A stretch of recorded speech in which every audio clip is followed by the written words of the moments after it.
Carmen, el micro.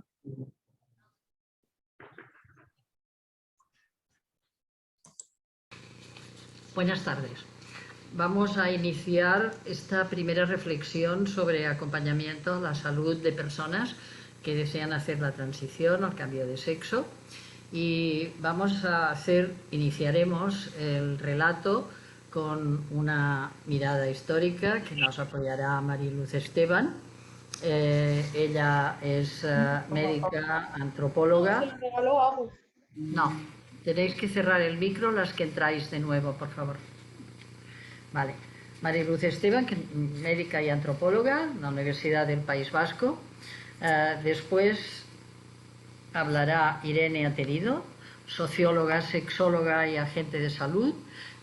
Trabaja en el servicio de pruebas rápidas de VIH y AIDS en la Comunidad de Madrid, Las Alamedillas. Que quede claro y grabado. Tercero, hablará Sam Fernández, doctor en estudios de género y miembro del Centro de Investigación en Antropología Médica en la Universidad Rovira i Virgili, biólogo y antropólogo. En cuarto lugar hablará Ana Tábora, psiquiatra y psicoterapeuta feminista de la Unidad de Salud Mental Comunitaria de Santa Fe en Granada. Y en quinto lugar, Rosa Almiral, a la que agradecemos su jet lag porque vuelve de viaje, doctora en ginecología y obstetricia, directora de los servicios de salud sexual y reproductiva del Instituto Català de Salud y presidenta de la asociación Casa Trans, y ha llevado desde el principio la consulta Transit. Vamos a iniciar la reflexión de una manera en que estas personas van a hablar primero porque han tenido experiencias prácticas en el contacto con el acompañamiento de salud, pero después vamos a intentar escucharnos y todo el proceso es de escucha. Por tanto, después os pediremos intervenciones cortas para expresar reflexiones personales, dudas o aspectos de la temática en que creéis que se podría profundizar en ulteriores seminarios, pero no vamos a hacer un debate, vamos a hacer un método de escucha. Y la escucha quiere decir que cada persona va a hablar de lo que ella piensa, duda, siente, pero no vamos a batir unos con otros porque no somos feministas y vamos a intentar construir y en qué forma vamos a investigar en el futuro. Por tanto, vamos a rogar que no haya respuestas a posiciones contrarias a una determinada persona.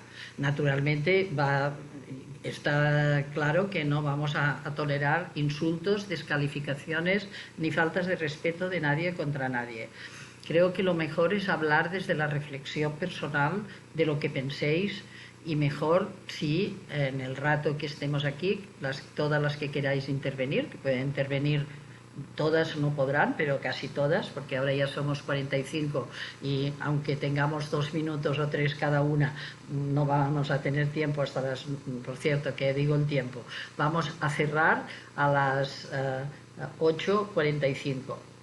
Y con todo lo que quede por decir, pues ya prepararemos otro nuevo webinario. Pero si cada una lo lleva escrito, ya sé que es difícil que podamos en 2 o 3 minutos decir todo lo que tenemos dentro, pero yo intentaré ser la primera de intervenir en estos 2 minutos para demostrar que es posible decir algo en 2 minutos. Pero después os pediremos levantad las manos en vuestra casilla y Ariadna os irá dando la palabra. Entonces vamos a iniciar la primera exposición por espacio de 10 minutos. Me he comido 4, o sea que te contaré, Mariluz. Mariluz, si quieres empezar a compartir seguramente Ariadna ya te deja compartir pantalla. Entonces Mariluz expondrá la primera exposición, que también serán cortas. Vale, muy bien. La vemos muy bien. ¿La veis, verdad? Sí, yo ya cierro mi micro y tienes la palabra tú. Bueno, pues buenísimas tardes. para mí es un poco una responsabilidad empezar este webinario, ¿no? sobre el tema del acompañamiento trans, porque además yo no voy a hablar concretamente de acompañamiento trans ni de sanidad, como ha dicho Karma. Yo soy médica y antropóloga, pero realmente fui médica en otra era, ahora soy antropóloga. Lo que sí me ha parecido interesante, espero que os parezca, era compartir con vosotras un marco general antropólogo transcultural de algunas cuestiones que podemos decir sobre una visión transcultural de la diversidad sexual y de género, bueno, que espero que puedan servir para luego ya adentrarnos en el tema más de la sanidad o del acompañamiento trans, ¿no? Por eso le llamo a mi intervención aproximación transcultural a la diversidad sexual y de género. Voy a empezar a contar el tiempo. Las ideas principales que voy a plantear en estos 15 minutos son muy sencillas. Una es contaros algo sobre cómo entendemos el sexo y el género desde una visión antropológica feminista, 2 ideas muy básicas, y otra idea muy básica también sobre qué se puede decir de la diversidad sexual y de género desde una perspectiva transcultural. ¿Existe, no existe? Y cómo podemos clasificarla. Eso será el objetivo de mi intervención. En esta diapositiva lo que he puesto es unas definiciones sobre sexo y género. En realidad, como veis, leemos si queréis, la definición que he puesto sobre diferencias sobre el sexo son diferencias biológicas relacionadas con capacidad reproductiva expresadas a diferentes niveles genético, cromosómico, hormonal y anatómico. Esto seguro que hay muchas definiciones que son mejores que las que estoy poniendo yo, pero sobre todo me interesa la segunda parte de la definición, donde pongo estas diferencias biológicas son organizadas y clasificadas en sistemas de género concretos. Quiero decir que la biología hay que interpretarla, hay que organizarla y hay que clasificarla. Y los resultados que tenemos cuando hacemos una visión transcultural es que depende de los contextos, depende de los sistemas de género, se clasifica y se organiza la biología, o sea, se define el sexo de una manera o de otra. Y la nuestra es una manera que tiene que ver con un contexto determinado, un sistema de género concreto, que además va variando a lo largo de la historia. Por eso pongo también al lado de esta frase, las gramáticas sexuales van más allá de la biología. El cómo se habla del sexo, el cómo se habla de la biología o incluso de las diferencias de sexo van más allá de la biología y hay que tener en cuenta el contexto donde estamos hablando de esas diferencias. Bueno, en segundo lugar, he puesto una definición de género, que hay muchísimas, por poner una, sería un conjunto de representaciones y prácticas desde las que se clasifican las personas, organizando tanto la reproducción como las relaciones de poder, como la división social del trabajo, como la utilización del espacio. Y aquí tenemos 2 riesgos en general, que corremos todas.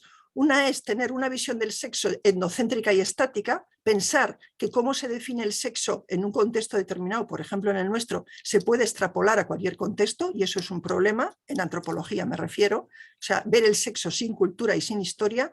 Y otro riesgo que solemos correr bastante es ver el género de una manera estática y dicotómica. Bueno, esto sería una primera aproximación a las definiciones de sexo y género si tenemos en cuenta ese panorama transcultural. Vale, diversidad cultural, sexo y género. Yo la idea que os quiero transmitir es que la diversidad cultural de sexo y género no es algo que nos hemos inventado en nuestra sociedad, no es algo que se ha inventado o que surgen en sectores muy concretos de la sociedad, sino que está presente en muchísimas culturas. En muchas culturas hay algo que se puede llamar diversidad cultural, sexo y género. Es verdad que si vas mirando caso por caso, luego voy a poner 2 o 3 ejemplos, si vas mirando caso por caso, en muchos casos las políticas coloniales, cuando empiezan las políticas coloniales en el siglo XX o anteriormente, prohíben esa diversidad cultural e incluso castigan esa diversidad cultural de sexo y de género. Para hablar de esta diversidad cultural de sexo y de género, a veces se utiliza el concepto, o se ha utilizado tercer sexo y tercer género, que igual os suena familiar.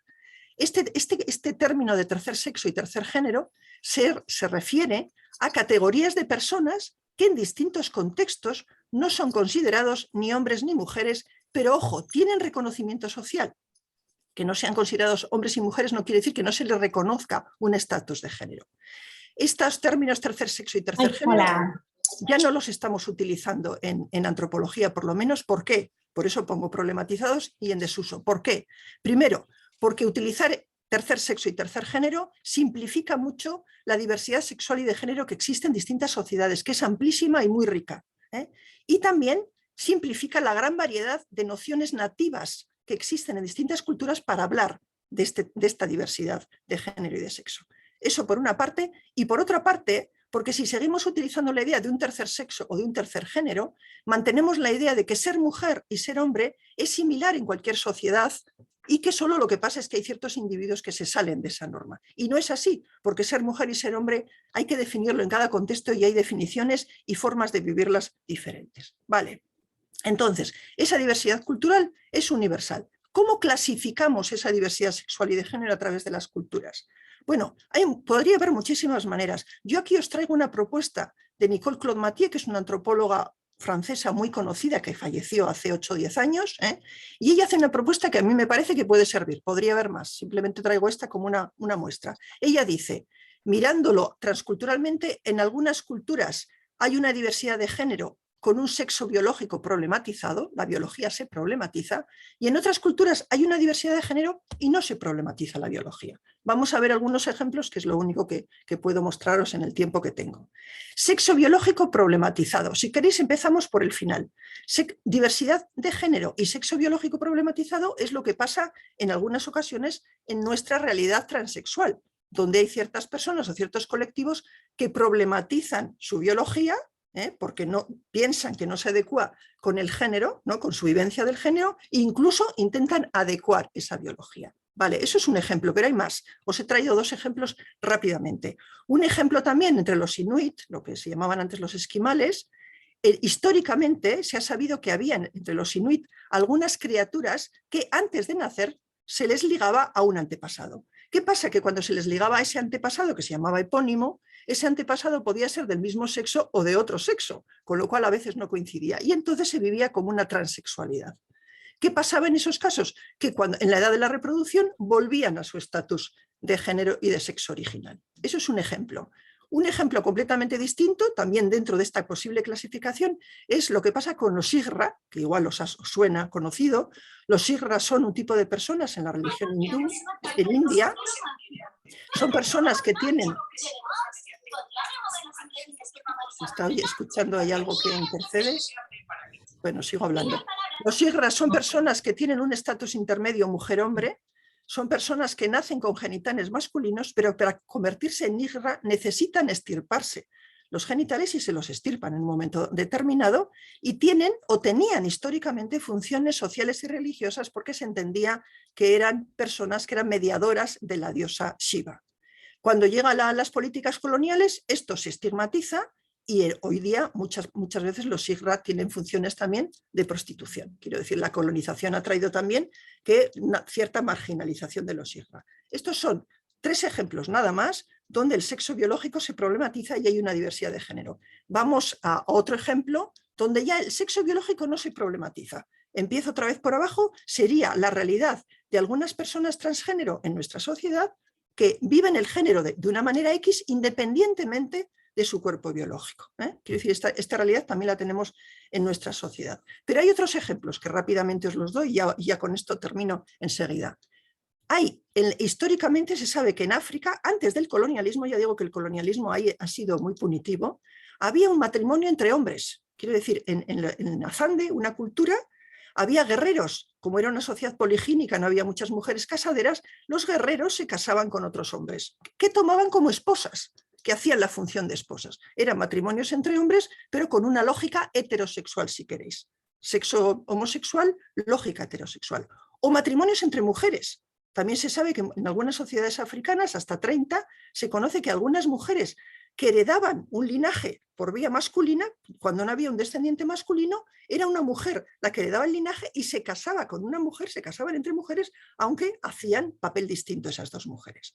Estos son ejemplos históricos, no son ejemplos de ahora mismo. Y el ejemplo más conocido quizá, también lo conoceréis, es el de los Berdach, ¿no? Tribus nativas de la planicie de Norteamérica, que son unas personas que tienen un estatus fundamental, importante en su cultura, que se oficializa en la adolescencia. Quiero decir, una chica se convierte en hombre social en la adolescencia o un chico en mujer social, tienen funciones especiales chamánicas o artísticas y también se casan según el género con una lógica heterosexual.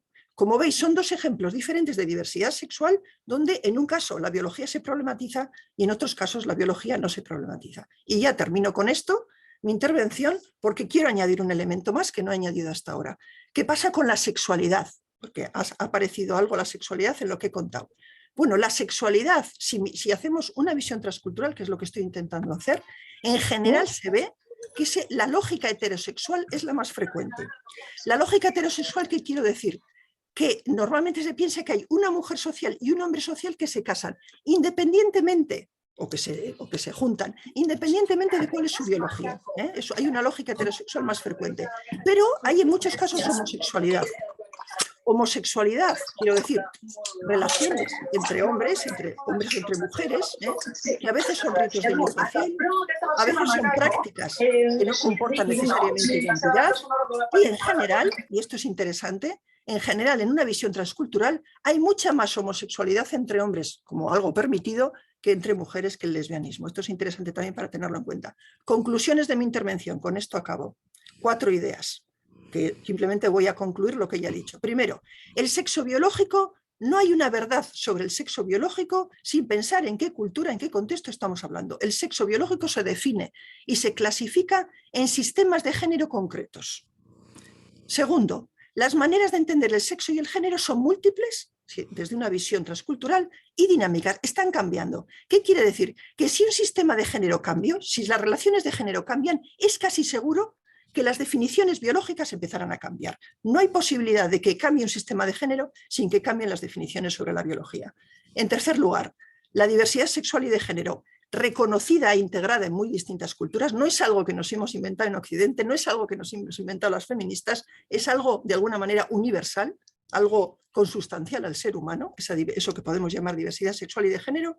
Y en cuarto lugar, hay que mirar en estos casos también cómo se combinan de diversas maneras el sexo, el género y la sexualidad y qué lógica está imperando, si es una lógica heterosexual o es una lógica homosexual. Bueno, hasta aquí he llegado.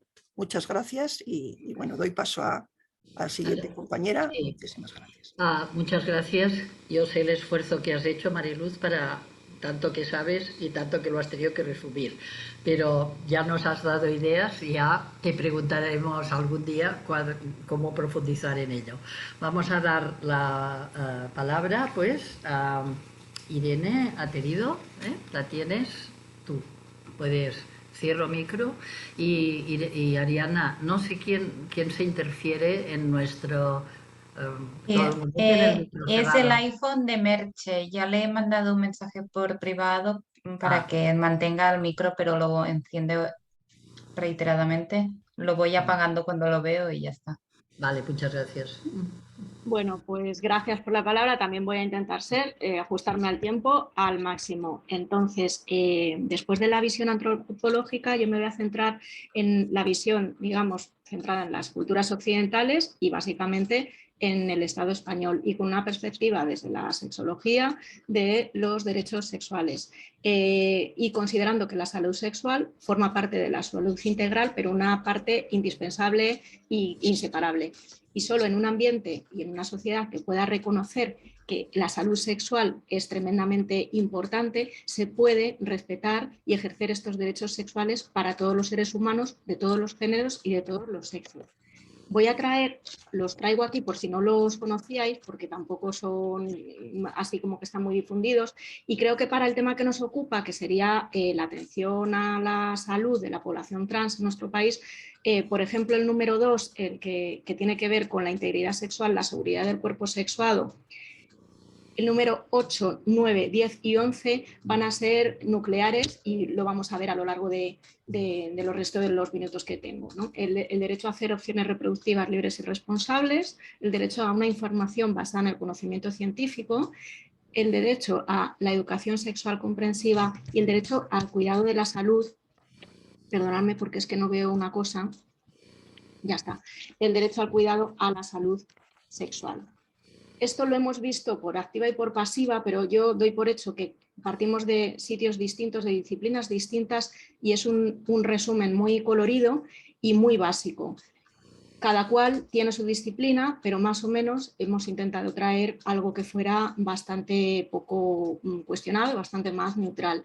Como hemos visto sobre ese sexo biológico, que tendremos que ver que es en esta sociedad sí que a día de hoy es con lo que vamos a tratar en la atención a la salud de las personas trans, vamos a tratar con sexo masculino, femenino y los estados intersex. Esto lo veremos después.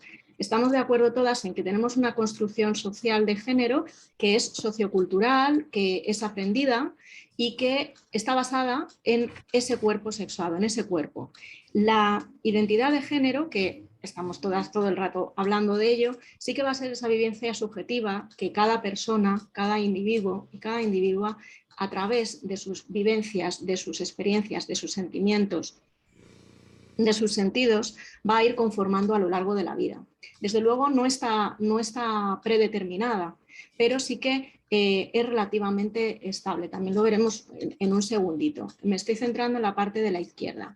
La expresión de género, que también creo que hay bastante controversia con a qué nos referimos, tiene que ver con la manera en la cual manifestamos nuestro género, nuestra identidad de género al exterior. ¿Y por qué esto es importante? ¿Por qué lo recogemos desde la psicología, las ciencias sociales, la sexología? Es importantísimo porque la manera en la cual yo me muestro al mundo forma parte de esos derechos y incluso de los derechos asertivos, forma parte de mi mundo emocional y forma parte en definitiva de mi salud sexual integral, de mi bienestar emocional.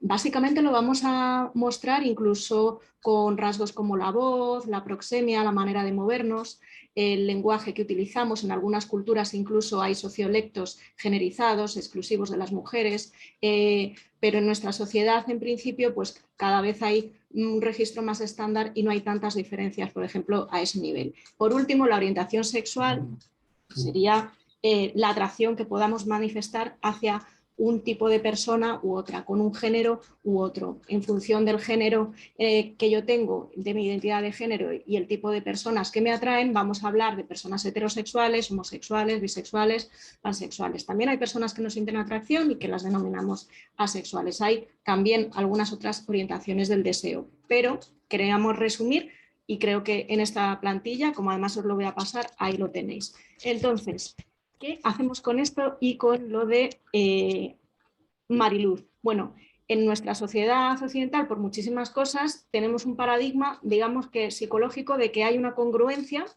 y además vamos a escalones desde el sexo hasta la orientación del deseo, que digamos que se descubriría o se manifestaría en estadios más adelantados de la biografía de la persona, como que el sexo está desde antes del nacimiento y lo último sería la orientación del deseo. Y vamos a ir construyendo paso a paso, así es como lo solemos estudiar. También, desde luego, desde los feminismos, desde la ideología feminista en las diferentes escuelas, vamos a hablar de cosas como heteropatriarcado, heteronormatividad, etcétera, etcétera. Pero lo que quiero dejar muy claro es que tenemos este paradigma de que es congruente, de que va todo como unas fichas de dominó y de un determinado sexo nos lleva a un determinado género que a su vez se va a subjetivizar en una identidad de género determinada que es congruente con ese género asignado y con una expresión de género también determinada. Y por supuesto, en el paradigma de la heterosexualidad obligatoria, una orientación del deseo. Pues la realidad no es esa, ni en nuestro país, ni en nuestro contexto cultural. La realidad es que todo esto estaría, digamos, separado. Y para la atención a la salud de las personas trans es fundamental y es donde vais a ver este tipo de conceptualizaciones y este tipo de subdivisiones y de desglose. Entonces, me gusta ponerlo así, como que hemos lanzado esas fichas de dominó que iban a ir muy rectas y que eran muy congruentes, en realidad son mucho más complejas, ¿no? Si partimos, que he puesto en rosa, del cuerpo sexuado, del sexo, ya tenemos ahí unos cuantos problemas que ya nos contarán más adelante también, pero tenemos el sistema neuroendocrino, los cariotipos y la epigenética, que ya solo eso ya están modificando caracteres primarios y caracteres sexuales secundarios. Después, perdonar que creo que se ve mal, identidad de género. Yo no voy a hablar del sexo registral mucho. Tenemos la expresión de género, orientación del deseo. Como veis, no son como fichas que estén monolíticas y que vayamos encajando unas en otras. Es muy importante saber que la diversidad sexogenérica está en nuestras sociedades, está desde siempre, históricamente, y sin necesidad de mirar a otras, cosa que es muy interesante, pero en nuestras sociedades ha estado desde siempre. El hecho de que haya personas que pertenecen a una minoría sexual o de género o corporal, no quiere decir que, o que se esté hablando mucho más de estas minorías, no quiere decir que sean cuestiones elegidas. Quiero decir que hay veces que podemos tener desde la sociedad mayoritaria por más numerosa y también porque tiene la hegemonía del discurso y es la persona, es el sector que ha estado emitiendo, digamos, o creando el conocimiento, por ejemplo, el conocimiento androcéntrico, pues no por ser minoría somos especiales y lo hemos elegido. A veces se oyen discursos donde parece que tener esta diversidad es algo como muy especial y súper positivo, y simplemente reconocer la diversidad es conocer la heterogeneidad. Y también, ojo con la violencia del privilegio y de la norma, que lo voy a mencionar específicamente en el contexto sanitario, porque tener una identidad que se connota con un estigma, por ejemplo, una identidad trans, no es un gusto, no una moda, porque en esta sociedad sigue siendo una identidad connotada con estigma, y esto es importantísimo entenderlo.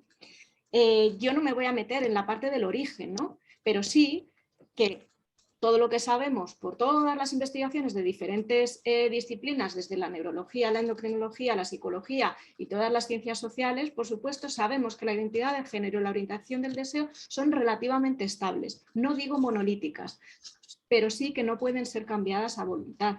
No es algo que surja de un día para otro y tampoco es algo que podamos intentar modificar. Por supuesto, a nivel ético no deberíamos. Y no están determinados ni por la vestimenta, ni por la forma del cuerpo, ni por los genitales, ni por los gustos, ni por los juegos, porque eso sabemos todas las feministas que serían los roles de género, incluso los mandatos de género.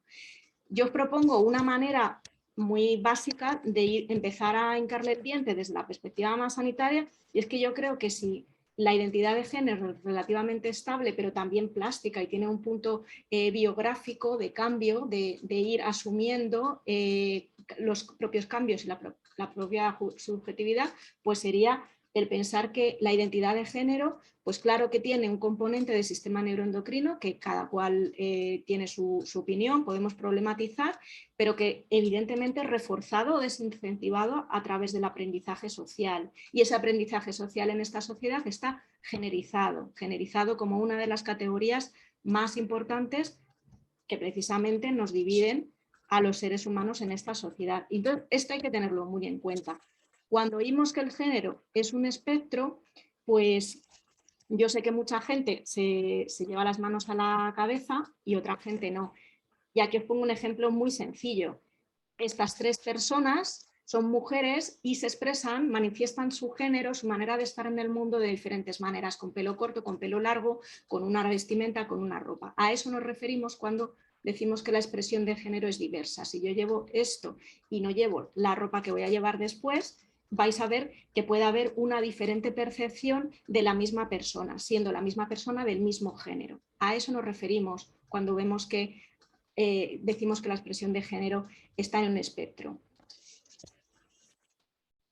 Entonces, ¿de quién hablamos? Yo me niego a poner el tema de cuerpos y de tal, pero he traído algunos dibujitos y algunas fotografías. Las mujeres cisgénero simplemente nos definimos como cisgénero con relación a una autodefinición de un grupo de población que empezó a autodenominarse trans, en comparación, diciendo que yo no estoy de acuerdo con el sexo que se me ha sido asignado y de la manera en la cual he sido criado. Y en ese género que se me ha asignado también, pues tengo una incongruencia, una disconformidad, lo llamemos como lo llamemos. Y de ahí viene el adjetivo, la partícula cis. Os pongo este ejemplo, gran mayoría de las que estamos aquí nos autoidentificamos como mujeres cis. Después hay personas no binarias y esto es un término más problemático en el cual hay una categoría también, una intención política absolutamente ideológica, pero como creo que todo es ideología, realmente hay una intencionalidad política que tiene su historia. Vais a oír expresiones como de género no conforme y pueden adoptar, son personas que tienen cualquier tipo de corporalidad, cualquier tipo de cuerpo sexual, o puede ser femenino o puede ser leído como masculino. Y también va a haber personas intersex con un género, identidad de género no binaria, ¿vale? El famoso queer, simplemente, es un término paraguas que engloba todas las variaciones de identidad de género. Y de hecho tiene variaciones. En Latinoamérica y en el Estado español se utilizan de maneras distintas. Realmente también es un término militante feminista, no tiene tanta potencia pues, a la hora de hacer una intervención en salud. ¿Vale? A mí me parece importante decir esto. Y también por economía del lenguaje, en contextos anglosajones y también en españoles, vamos a decir, por ejemplo, mujeres queer y simplemente en lugar de LGTBI. ¿Vale? En lugar de decir mujeres lesbianas, bisexuales, pansexuales, mujeres que tienen sexo con mujeres.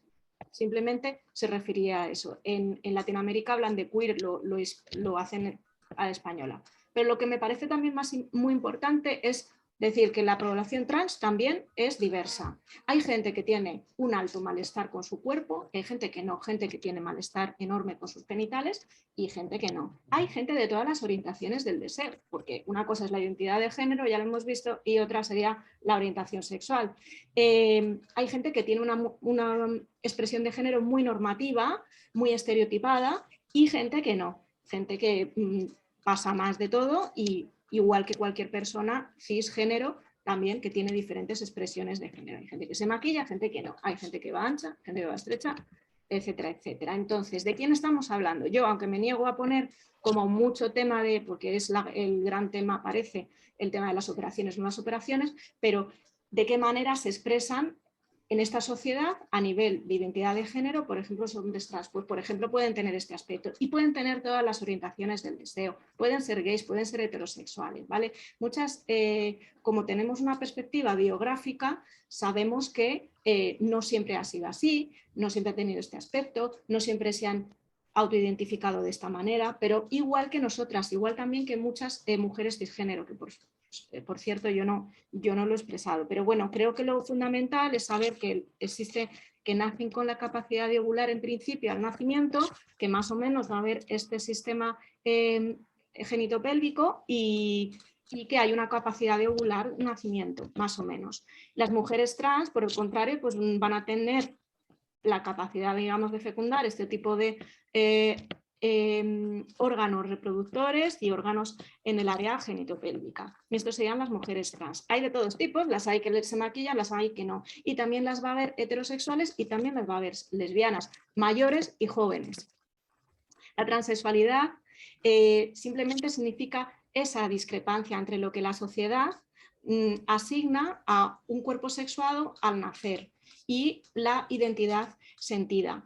Es importante saber que no todo el mundo comunica su identidad trans a la misma vez. Aunque sepamos que en torno a los 2, 3, 6 años se suele ir estableciendo ya una coherencia de una manera bastante estable la identidad de género, esto no está cerrado. Los seres humanos somos muy variables y de verdad no quiero ser determinista, pero es importante saber que no es una moda, que no es algo de la adolescencia, sino que son periodos en los que sí que se expresa, pero porque se puede, porque existe el permiso social, existe la posibilidad social de hacer esto. Aquí a la derecha he querido traeros a Kim Pérez, que salió del armario como trans pública visible con 50 años, ya con toda una vida profesional y personal desarrollada, ¿no? Entonces tenemos ya además personas trans de bastante edad. Entonces, lo importante, estigma y sistema sanitario. ¿Qué pasa? ¿Cómo perciben las personas trans a nosotras? ¿Cómo nos perciben cuando llegan a la consulta sanitaria? ¿Qué accesibilidad tenemos en nuestras consultas?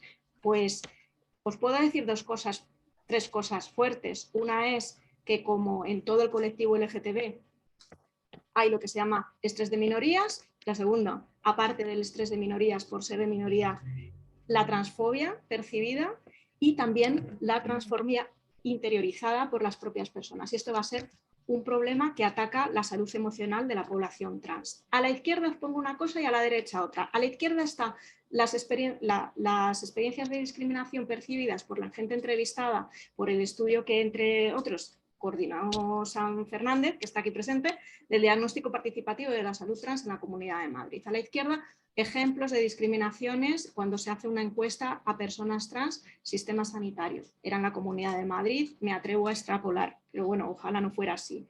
Y a la derecha están las necesidades y el desconocimiento de las profesionales sanitarias entrevistadas. ¿Qué concepción tenían de las identidades trans? ¿Qué necesitaban? ¿Qué sabían? No sabían ni cómo nombrar a estas personas, a estas pacientes que acuden a consulta. ¿Vale? Entonces, si en el bloque 1 tenemos prácticas discriminatorias, esa percepción de discriminación, incluso de violencias institucionales, pues estas son un resumencillo, pero por ejemplo la negación del nombre escogido y el pronombre, que seguro que os suena el tema, ¿no? Esto es percibido como violencia por las personas trans, ¿vale? Después, algunas prácticas de exclusión sensorial.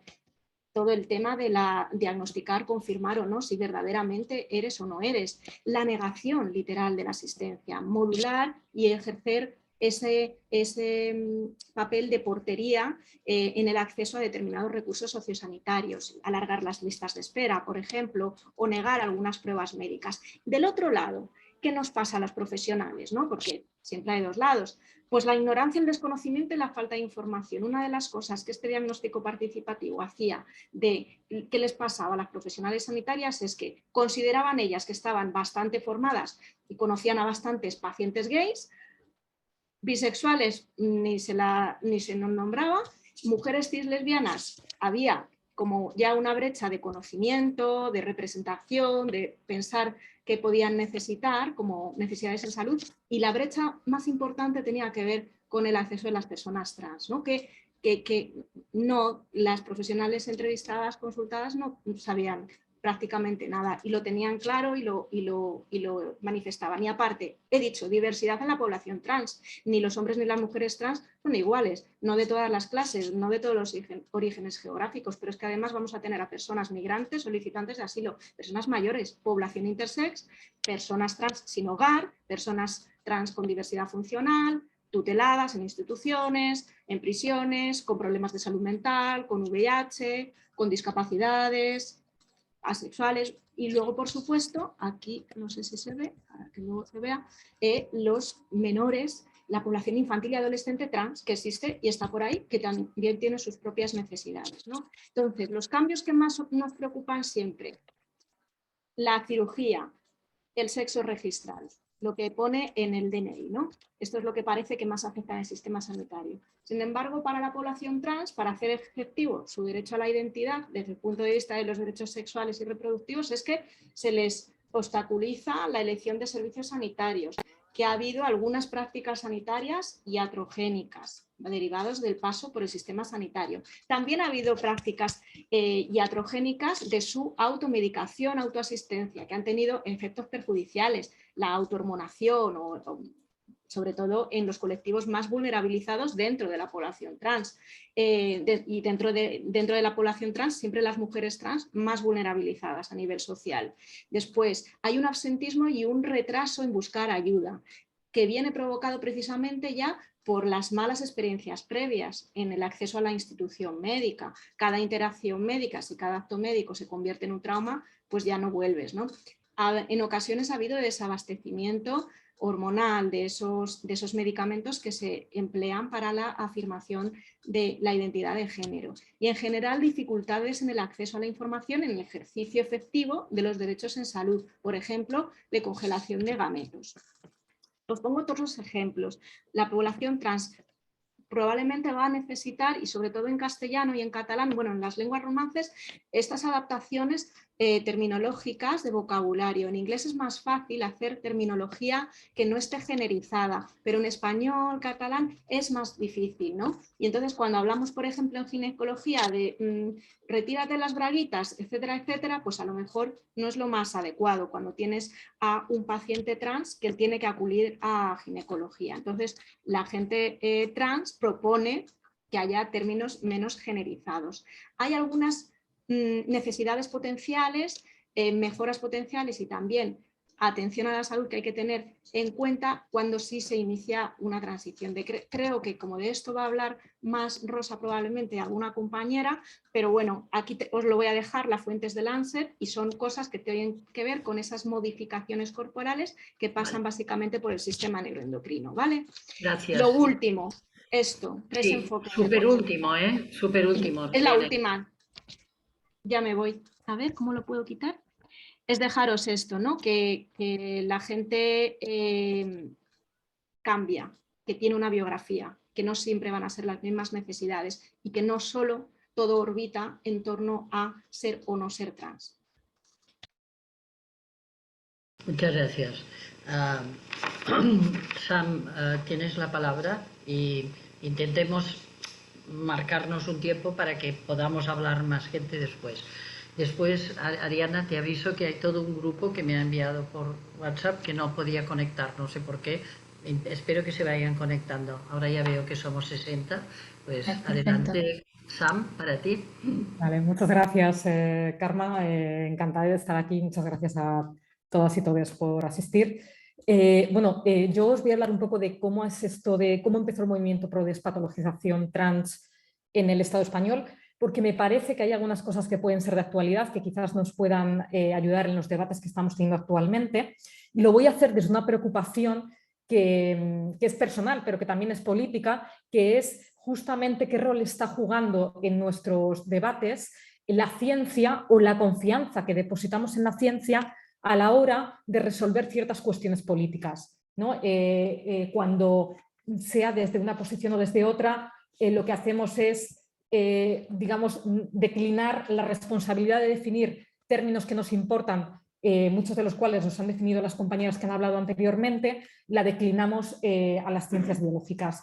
Yo hablo de la biología porque soy bióloga, estudié en la Universidad Complutense de Madrid, al mismo tiempo que hacía activismo LGTBI, y estas dos partes de mi identidad entraron en un tremendo conflicto.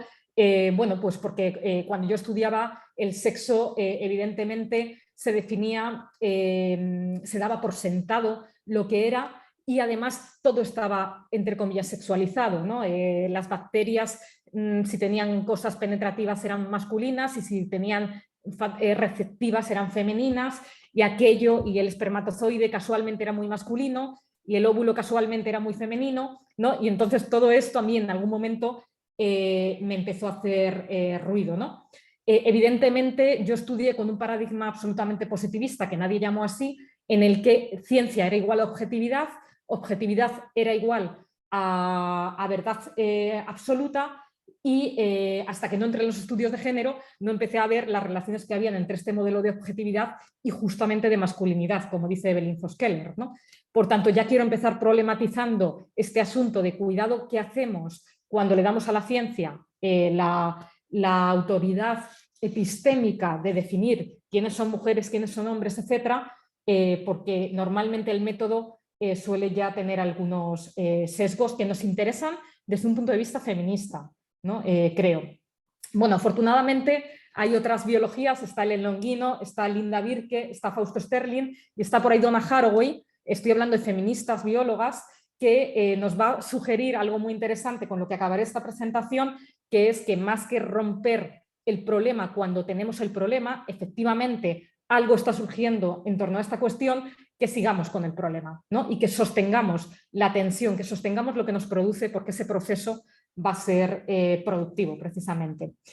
Desde aquí quería entrar en qué cuestiones se entrelazan de esto que estoy contando, que he empezado a contar ya, de cómo el positivismo ha definido ya o nos ha enseñado a pensar el sexo con el movimiento de despatologización trans. Hablo del movimiento de despatologización en el contexto español y en torno a los años 2006-2012. Yo en ese momento militaba en la Acera del Frente, en Madrid, y estábamos en diálogo con otros colectivos, fundamentalmente con la guerrilla trabolaca de Barcelona, y empezamos con algún colectivo de Francia, de París, y estableciendo redes estatales e internacionales.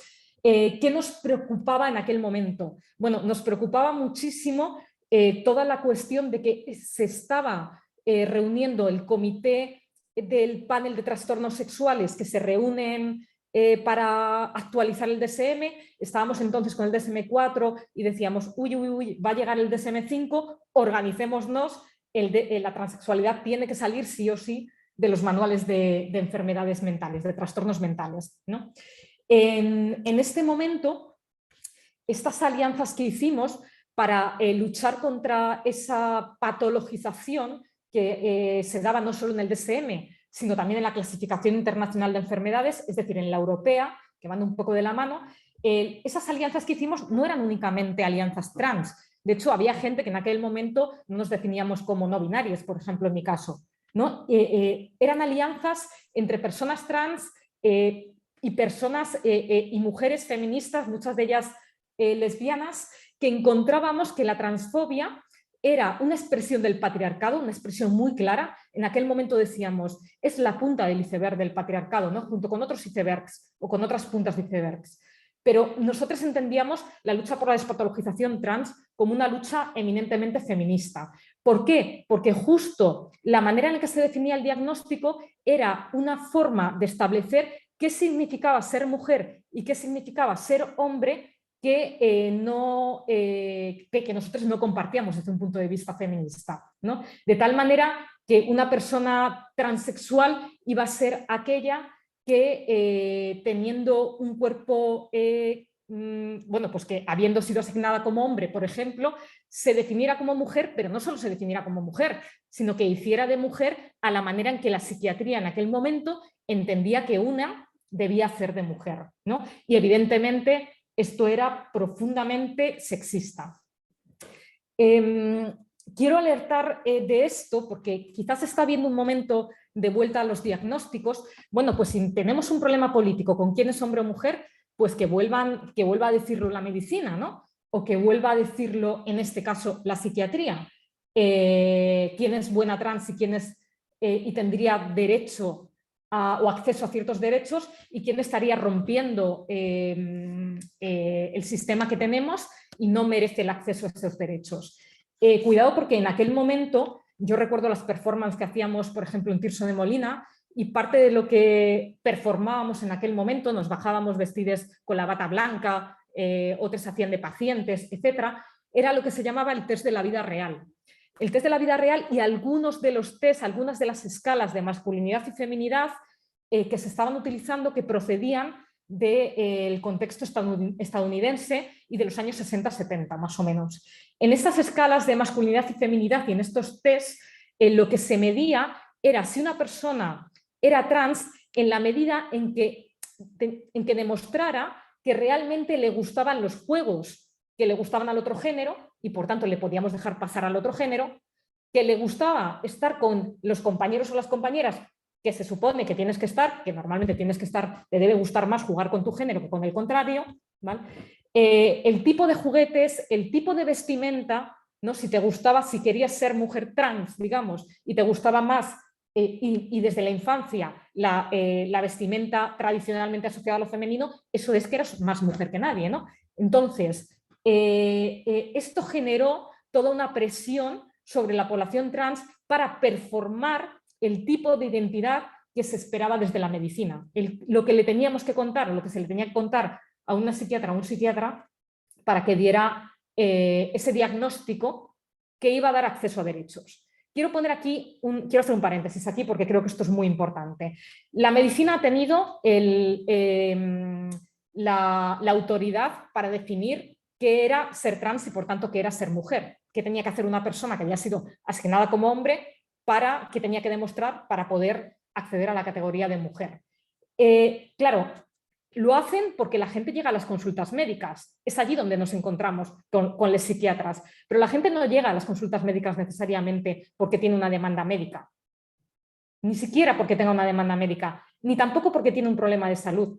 En aquel entonces la gente llegaba a las consultas médicas porque quería un cambio, lo primero, un cambio registral en el DNI. Y cuando iban al registro civil le mandaban a la consulta del psiquiatra, porque les decían, venme, o sea, llega con ese diagnóstico que diga que de verdad tú eres una mujer, que lo ratifique una psiquiatra, y con eso ya te empezamos a dar el cambio de nombre en el DNI tan importante para acceder a cuestiones como el empleo.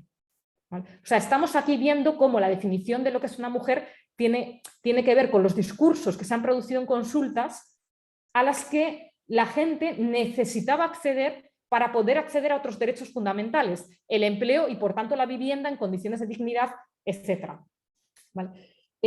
Bueno, cuento todo esto porque me parece que la visión también que han tenido las profesionales muchas veces en las unidades de atención, pues bueno, ha sido de eso que decimos productiva, que no es tanto que recoges lo que hay, como que la gente aprende a decir lo que tú quieres escuchar, ¿no? Y creo que esto es importante tenerlo en cuenta también. Bueno, en aquel momento... Sí, voy a ir cerrando. Vale. Un minuto, solo hace síntesis, ¿eh? Gracias. Sí, perfecto. Bueno, deciros que en aquel momento estuvimos luchando por la retirada de la transexualidad de los manuales, acabó saliendo del CIE y, bueno, no voy a explicar ahora los detalles, se ha movido de categoría dentro del CIE, pero podríamos decir que ha sido despatologizada dentro de la CIE y actualmente continúa estando dentro del DSM. Con los mismos criterios, digamos, en la práctica sexistas sobre qué hay que hacer para ser una mujer de verdad y qué no hay que hacer. Y también pedimos en aquel momento algunas cuestiones relativas a la intersexualidad, ¿no? Que se retiraran las operaciones a personas intersex, justamente porque nosotros sí entendíamos, pues esto que estaba contando Mariluz al principio, que el sexo es la clasificación que hacemos de los cuerpos y no los cuerpos directamente. Una cosa son los cuerpos, otra cosa es el lenguaje con el que los nombramos. Y desde ahí nosotros lo que hemos intentado es ampliar el lenguaje con el que nombrar los cuerpos y también las identidades, ¿vale? Con la intención, por un lado, de seguir con el problema y por otro lado, de generar mejores condiciones de habitabilidad para gente que podemos hacer alianzas porque tenemos una misma convicción que el sexismo es aquello que queremos transformar. Muchas gracias. Muchas gracias, Sam. Continuemos ahora con Ana Tábora, cuando quieras, Ana.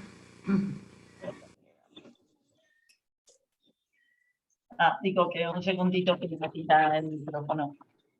Bueno, pues muchas gracias por montar esta posibilidad de poder pensar juntas, ¿no? Y a ver lo que damos de sí. Bueno, yo quería comentaros así rapidito algunas reflexiones sobre lo que ha sido el trabajo que empecé en el año 2014 cuando el hospital en el que estoy creó la consulta de atención a personas trans. Y lo que voy a contar son algunos, diríamos, como algunos emergentes, lo que podría definir como más significativo en todos estos años.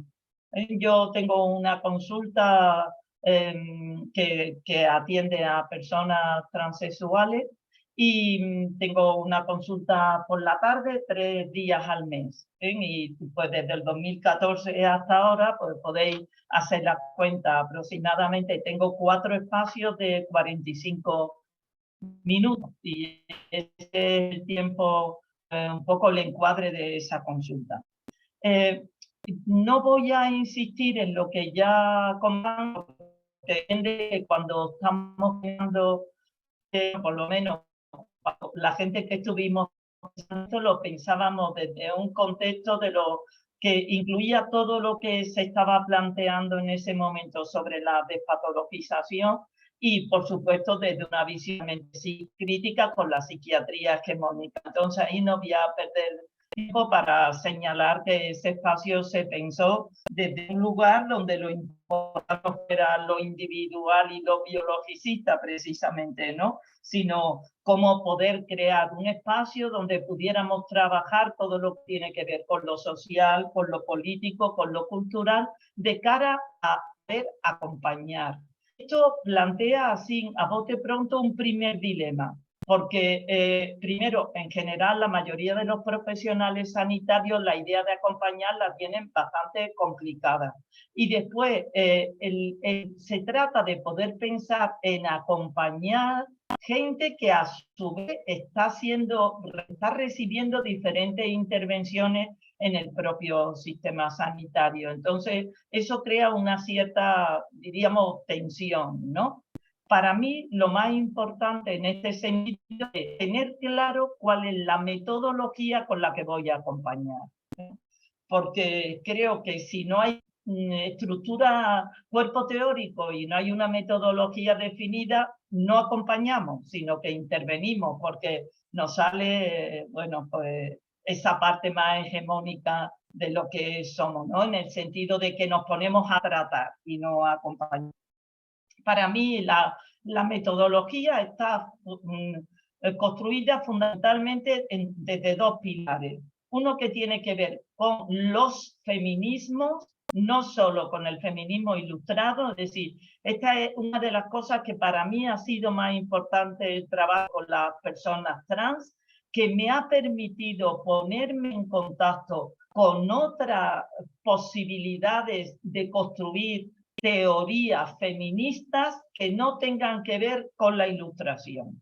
Y desde ahí he tenido la oportunidad de entrar en muchos modelos teóricos feministas que me han significado un aporte clave para entender nuevas formas o nuevos sistemas de opresiones, ¿no? Y desde ahí entiendo que las feministas que estén más centradas en un sitio se puedan poner más nerviosas con esto, porque realmente creo que, por lo menos en mi caso, el trabajo con las personas trans me ha llevado a abrirme a nuevos modelos de pensar sobre cómo se ejercen las diferentes opresiones y me ha llevado sobre todo a incluir como clave el relato y las experiencias de las minorías.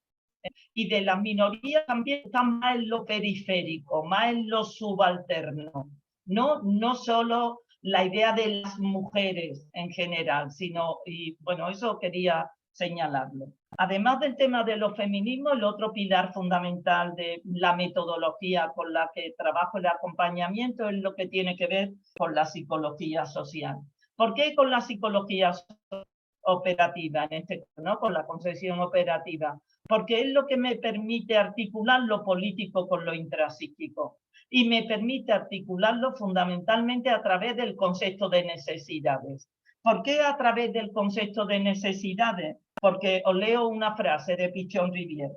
Dice, la psicología social que postulamos tiene como objeto de estudio el desarrollo y transformación de una relación dialéctica, la que se da entre estructura social y fantasía inconsciente del sujeto asentada sobre sus relaciones de necesidad. Cuando nosotros pensamos en la consulta trans, queríamos investigar, indagar, analizar, trabajar con las personas trans cuáles eran sus necesidades. Es decir, ¿de qué hablaban cuando decían no me siento hombre, no me siento mujer, no soy ni hombre ni mujer, ni siquiera sé lo que soy, ni siquiera sé si me interesa ser algo? Nosotros queríamos profundizar en qué tipo de necesidades se habían conformado socialmente en relación con modelos más binarios, cómo eso habían sido internalizados y cómo esos se estaban deconstruyendo. Y al mismo tiempo queríamos trabajar sobre la fantasía. Cuando alguien viene a la consulta y dice, yo lo que quiero ser una mujer, tú dices, ¿de qué está hablando, no? ¿Cuáles son las fantasías incardinadas que uno puede o una puede tener dentro y que le haga que vaya en una dirección donde realmente ni siquiera se ha parado a pensar cuál es el sentido de todo eso, ¿no? Desde esa metodología, los feminismos y la psicología social, el segundo elemento del método es que entendemos, estamos en la línea que plantea Judy Bartlett cuando se refiere al carácter performativo del género. Y habla de que el género actúa como un rol. Para nosotras la noción de rol es central. ¿Por qué? Porque entendemos que el rol es aquello que te permite obtener lo que tú necesitas, ¿no? De forma que en el rol, que en definitiva es una conducta, estamos pudiendo analizar esa articulación entre lo más social, lo más opresivo, lo más subordinado o no, y la propia estructura intrapsíquica. Entonces, ¿cómo trabajamos todo lo que tiene que ver con lo que quiero ser, lo que no quiero ser? Desde lo que significa también la importancia de los roles. Y los roles como algo cambiante, como algo en transformación, como algo relacionado con el contexto, con la situación, con el momento de tu vida. Yo trabajo con gente que ellos me dicen, mira, que yo he sido chico hetero hasta hace 2 años y sin embargo ahora no me siento ahí, ¿no? Entonces esa idea del rol. Y la tercera cosa que quería comentaros en cuanto al acompañamiento es de qué manera pensamos el vínculo, el trabajo terapéutico en un espacio como la consulta trans. Yo quería decir solo 2 palabras. Por un lado, la importancia del reconocimiento Y con esto citaría a Jessica Benjamin cuando ella habla de cada uno en distintas calles, en distintas direcciones. Es decir, que vamos a trabajar desde un lugar donde el otro y tú no tenéis nada que ver. Y no hay ninguna verdad más verdad que otra. Esto me llevaría a explicar un poco el concepto del tercero, que no tengo tiempo, pero lo que sí quería deciros es que como pensamos la relación, la pensamos desde un lugar de reconocimiento que está por encima de la otra persona y de ti, ¿no? Y que tiene que ver con poder reconocer al otro como sujeto, aunque no tenga que ver contigo, aunque no opine como tú, aunque la manera como piense la idea de ser mujeres y hombres no encaje para nada en las hipótesis feministas, es decir, espacio de reconocimiento. Y hoy leía a Olga Tovar, que lo digo fatal, la del premio Nobel, y yo pensaba también, y espacios de ternura, y de ternura feminista, no de ternura alienada, porque para mí el espacio de la consulta con los trans ha sido un espacio de ternura porque hemos pasado momentos difíciles, porque la gente tiene un nivel de sufrimiento altísimo,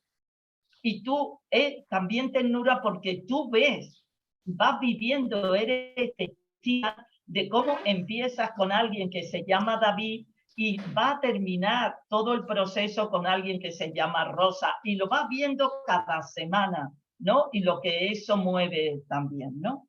Desde ahí, para terminar, hablaría, es decir, con esa metodología que es con la que hacemos el trabajo de acompañamiento, hablaría como de 4 conclusiones. Yo creo que no se puede pensar lo trans si no se incluye la idea de proceso. Yo me quedo pasmada cuando escucho esto de repente un día tú decides que eres una mujer. Yo digo, pero ¿qué están hablando? Quiero decir, pero ¿cuánto tiempo hace falta para que tú puedas medio enterarte de lo que te está pasando? Entonces, esa idea de ahora cambio de sexo, ahora para... Bueno, desde luego mi experiencia de estos 10 años no tiene, o no sé cuántos años, ¿no? Desde un poco menos 8 años, no tiene nada que ver con eso. Todo el proceso tiene que ver con éxito, aunque sea, es un camino, es un proceso donde se van a ir viendo cosas, donde a veces se aclaran, a veces no, de una manera en clave de proceso, nunca en clave de hecho puntual, que de repente hoy me he levantado diciendo que quiero ser chica. Otra cosa importante es no podemos pensar en ese proceso sin incluir la noción de contradicción, ¿no? Así que continuamente está la contradicción y cómo poder integrar esa contradicción, que tú hasta los 14 años has sido un chico, has sido una chica, y ahora, ¿qué va a ser ti con toda esa parte que tú has sido también? Entonces, continuamente trabajando con la contradicción, ¿no? Y desde ahí, como cuando no se puede integrar eso, el nivel de sufrimiento ahí es altísimo. La otra cosa que quería decir es pensarlo trans desde la homogeneidad. Quiero decir, yo en estos 8 años diría que no he visto 3 personas iguales. Gente que tiene tratamiento hormonal, gente que no tiene, gente que se ve el pene y no siente para nada que eso lo ponga en cuestión, aunque sea gente que quiere teta, gente que no quiere teta, gente que no quiere ni no teta. Es decir, la diversidad que hay ahí, yo creo que es como una pena no poder ver esa heterogeneidad. Como un perfil de la otra, pues yo en 8 años no he conseguido ese perfil, ni mi práctica ha ido en ese sentido, ¿no? Es decir, diverso como somos todos y todas, diverso. Y después lo último que quería decir es que todo lo que se puede aprender con la gente trans. Es decir, para mí ha sido importantísimo, diríamos, aprender sobre la idea que tenemos totalmente mamadas sobre lo binario, por mucho que nos creamos que eso lo tenemos súper resuelto. La importancia de nuestro modelo interno de lo heteronormativo. Bueno, pues yo sí tengo que agradecerle a la gente trans haber podido aprender eso gracias a su ayuda, ¿no? Porque posiblemente si no, no lo hubiera aprendido desde luego de esa forma, ¿no? Y ya está, muchas gracias, a una velocidad que vaya, por favor. Te lo agradezco mucho, Ana, pero las conclusiones clarísimas. Y ahora Rosa Almiral puede expresar su palabra. Bueno, pues genial, porque después de estas 4 aportaciones a mí me habéis facilitado mucho la entrada. Bueno, yo me presento y yo hace 43 años decidí ser ginecóloga para defender o acompañar o ayudar a las mujeres a decidir sobre sus cuerpos, sus vidas y su sexualidad. Y he tenido el privilegio hace 10 años de, bueno, pensar o de que me cayó, de hecho, ¿no?, toda la posibilidad de acompañar a personas trans, con lo cual, bueno, mi decisión de acompañar a respetar las decisiones de las personas sobre sus cuerpos, sus vidas, su sexualidad y su reproducción, bueno, se amplió magníficamente. Tal como dice Ana Tábora, no hay 2 personas trans iguales, no hay 2 cuerpos iguales, no hay 2 necesidades iguales, ¿vale? Sí que es verdad, o sea, yo os explicaré mi experiencia de 10 años atendiendo a personas trans en un servicio que fue durante 6 años alegal, ¿no?, y que posteriormente es la puerta de entrada de las personas trans al sistema público de Cataluña, y es, yo creo, el primer servicio que ha habido en España, y yo diría incluso en Europa y en el mundo, que tiene una visión de dar la palabra a las personas trans, en vez de ser nosotros como profesionales expertos en acompañarlos, pero las personas expertas en su identidad son ellas mismas, ¿vale?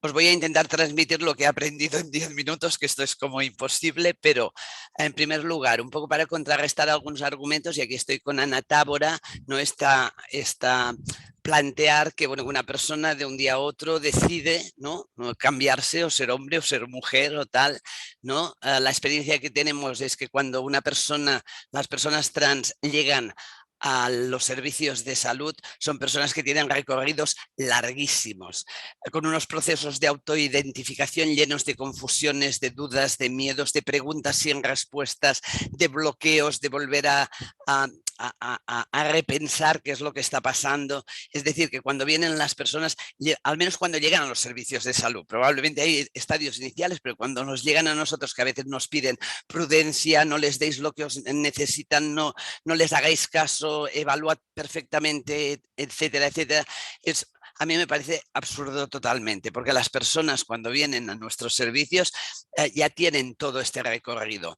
Al revés de Ana Tábora, yo no creo, bueno, yo he visto una gran evolución en estos 10 años, y así como hace 10 años se veía personas muy dañadas, en un porcentaje elevadísimo, con muchísimo malestar emocional, yo pienso que hemos de celebrar que en estos 10 años algo ha pasado con la visibilización de las personas trans desde visiones más positivas, para considerar que la gran mayoría de personas que nos vienen actualmente por primera vez son personas con un apoyo del entorno suficiente para hacer estos procesos, con un reconocimiento incluso de sus entornos sociales, no solo del afectivo familiar, e incluso sin historias de un malestar emocional, psicológico, psiquiátrico tremendo, ¿no? Que esto también a veces cuando se dice cuidado, cuidado, cuidado, hemos dicho tanto que hay este malestar que parece que todas las personas trans tienen algún etiquetado psiquiátrico, psicológico, pero esto actualmente no es cierto. Y hay personas súper equilibradas, súper empoderadas y súper potentes que deciden de una manera súper súper serena el hecho de hacer esta transición, ¿no? Otra de las críticas que se hace a veces es esto, que como profesionales trans, y ahora es un equipo de unos 30 profesionales con distintos puntos en Cataluña, y ahora se nos acusa, o sea, al principio se nos acusaba pues de no diagnosticar y tal, y ahora se nos acusa de facilitar los tratamientos. Nosotros no facilitamos tratamientos, quiero decir, me recuerda mucho a mí como ginecóloga la historia de la anticoncepción, ¿no? O la historia del aborto, quién podía abortar, quién podía tomar anticonceptivos. Es que para mí es una historia como muy paralela, ¿no? Las personas trans, en su juicio, han decidido o piensan o se cuestionan su identidad de género, el sitio donde están y qué es lo que necesitan, y esto básicamente lo hacen acompañados de sus iguales, no lo hacen acompañados de servicios de salud, ni de psicólogos, ni de psiquiatras, sino acompañados de su red de iguales, ¿no? Y cuando vienen a nuestros servicios, en general, y siempre hay excepciones, tienen bastante claro quiénes son, ¿no? Al menos en un 80% tienen clarísimo quiénes son, tienen clarísimo qué necesitan, y lo que necesitan es básicamente información de las distintas posibilidades. Y en Transit es básicamente lo que hacemos con este 80% de las personas que nos vienen ya con todo este proceso que puede haber durado años súper consolidado.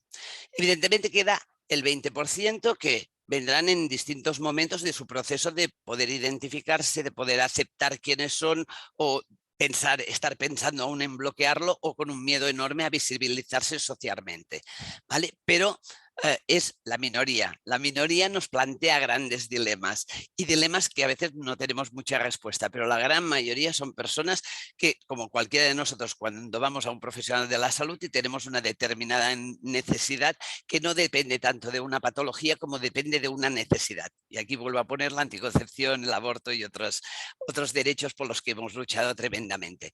El entorno, se habla del lobby queer. Por favor, por favor, por favor, quien conozca a alguien del lobby queer y cómo actúa, que me lo diga.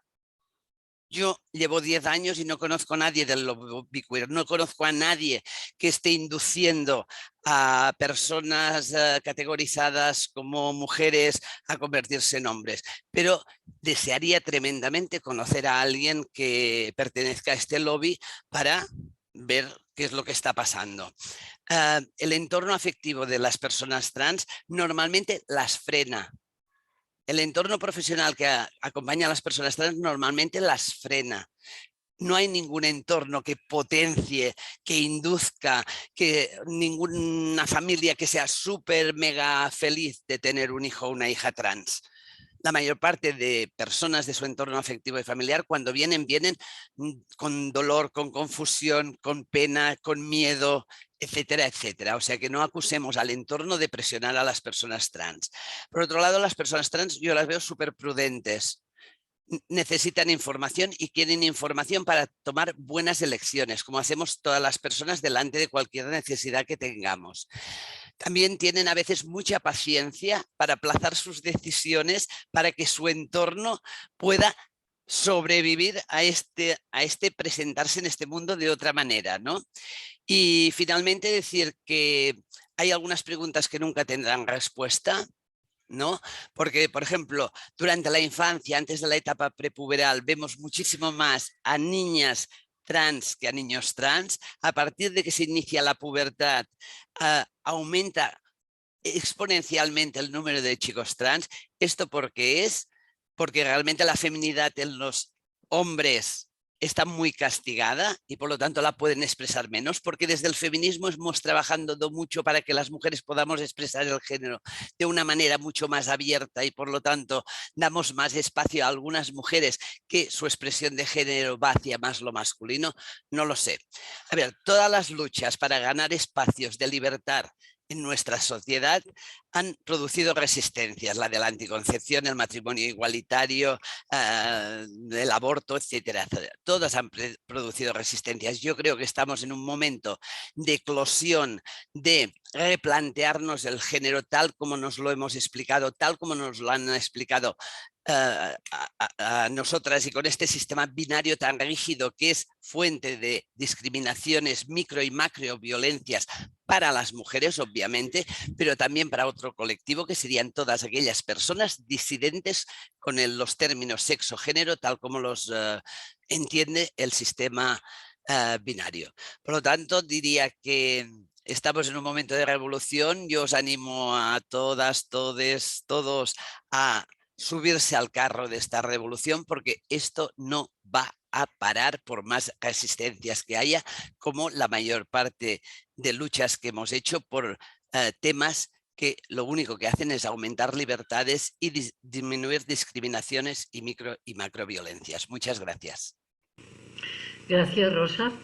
Pasamos ahora al apartado en que vamos a poder hablar todas. Yo ya he levantado la mano la primera, porque antes, las que habéis llegado últimas, no sabéis que hemos dicho que ahora podríamos intervenir cada una por espacio de 2 o 3 minutos, y como ya me lo he pensado, empiezo para ver si lo consigo.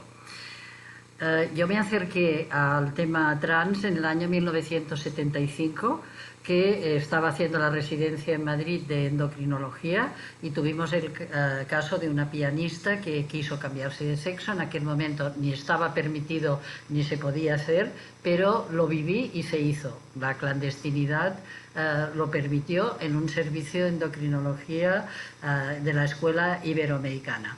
Allí me di cuenta de que el tema era muy complejo. La pianista al final se hizo cirugía, y después las personas con las que he podido contactar en este tema, porque creo que también está bien que veamos qué acercamiento tenemos profesional a este tema, han sido más bien personas que, habiendo ido a otros centros para pedir tratamiento, se han encontrado con una serie de efectos secundarios que, como endocrinóloga, me han querido consultar. Entonces, yo ya sabéis que desde hace muchos años me peleo con el tema de las hormonas y de cómo hemos afectado a las mujeres de todo el mundo. Me alegro que ahora los feminismos se acerquen al tema de salud, pero yo en los años 2000 con Mariluz estábamos trabajando el tema de la terapia hormonal sustitutiva en la menopausia, y estábamos muy solas porque muchas feministas no se dieron cuenta de que esto también era una medicalización de las mujeres. Creo que el sexo, que es una parte esencial de la biología de los animales, en el ser humano, los animales no tienen género, los seres humanos sí, y el sexo seguro que tiene influencia en el género, pero creo que el género es más difícil que pueda influir en el sexo, y me explicaré. El medio ambiente, por ejemplo, sí que estoy viendo que está influyendo en el sexo. Y ahora, no sé si en razón de que tenemos más ciencia de las diferencias, empiezo a ver que el sexo no se puede definir como reproductivo, ni solo como genitales. Tenemos 43 tipos de tejidos en el cuerpo que expresan genéticamente proteínas diferentes, las conexiones de las neuronas en los hemisferios cerebrales se están viendo diferentes, hay diferencias en la microbiota intestinal, hay diferencias en el metabolismo hepático de fármacos, estas diferencias no se conocían hace ni 10 y casi 5 años tampoco, pero las hormonas en el hígado de una persona que ha nacido XX o XY se metabolizan de forma diferente, y las enfermedades cardiovasculares también son diferentes entre los dos sexos, y aún no sabemos por qué. Por tanto, ya desde hace años me preocupa la medicalización y me continúa preocupando. Me gustaría responder a preguntas que me hago para el futuro y quizá para futuros webinares. La definición de este sexo biológico en función de un contexto de la ciencia, pero una ciencia justa, Evelyn Foskeller, todas, Fausto Sterling, todas las que habéis citado. Pero me gustaría saber cómo se sienten las personas a 5, 10, 20, 30 años de tratamiento, qué factores de riesgo han corrido y cómo prevenirlos, como me preocupa la de todas las mujeres que están tomando terapia hormonal sustitutiva, anticonceptivos durante años, etc. ¿Qué riesgos tienen los niños y niñas por la inhibición de la pubertad? ¿Qué consecuencias han vivido las personas que han recibido cirugía? Creo que es imprescindible. ¿Qué diferencias pueden existir? Cambios sin necesidad de hormonar. Es imprescindible la cirugía, y creo que en el futuro sí que tendremos que incluir científicamente las personas no binarias y trans en los trabajos de investigación, y lo hemos hecho ahora en un estudio sobre trastornos del ciclo menstrual que hemos hecho con la Fundación GOL, y los trastornos del ciclo menstrual de las personas no binarias y definidas como trans han sido los mismos que las de todas las otras mujeres, pero está bien que incluyamos las diferencias, aunque para que podamos visualizar en el futuro si las hay o no las hay. En el ciclo menstrual al parecer no las hay y hemos podido recoger 25.000 resultados. Y creo que en las investigaciones futuras, junto a la etnia y la edad, se ha de incluir la identidad. Nada más. Ariadna, no me he cronometrado, pero me parece que he hecho 2 minutos. Sí, súper cronometrada. Pues vale, ahora quien pues, quiera hablar. paso a quien quiera hablar, que levante la mano. Pueden hacerlo con las reacciones aquí Tenéis abajo. para reacciones, pero he visto que Claudia tiene la mano levantada. Vale, pues de momento, Claudia, 2 minutos. Son y 20, hay 22.